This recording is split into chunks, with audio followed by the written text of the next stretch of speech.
Well, officials with the Department of Veteran Affairs say previously considered sweeping staff cuts will instead be more than 50% less. The announcement comes on the heels of a Republican spending plan that will provide funding for the VA and critical support programs for veterans nationwide.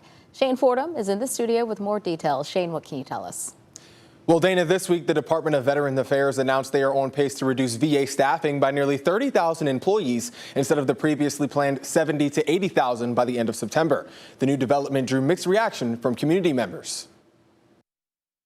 I don't feel it's a positive. I think that it's still too drastic a cutback. It's definitely a positive. It's headed in the right direction, but this community should not be impacted by cuts at all. This is the community, whether it's active duty, retired, veterans, military spouses.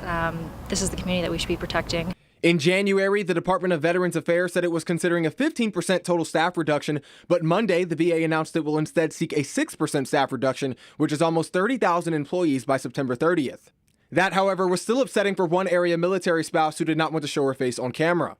It definitely concerns me. Our family relies on the medical support and coverage through this and plans for retirement. Yeah, it definitely impacts our family tremendously.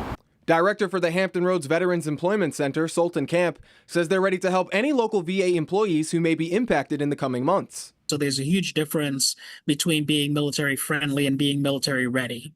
So a lot of the companies that we have in place to support those that are affected by the layoffs, they don't just say, hey, we are looking to hire military. They actually hire military spouses. Now, VA leaders say as of June 1st, the department had reduced nearly 17,000 VA employees since January 1st. That means another additional 12,000 employees are expected to exit by September 30th. Shane Forom, 13 News Now. All right, thanks so much, Shane. The VA expects the remaining job cuts will be done by normal attrition, voluntary early retirement, or deferred resignation.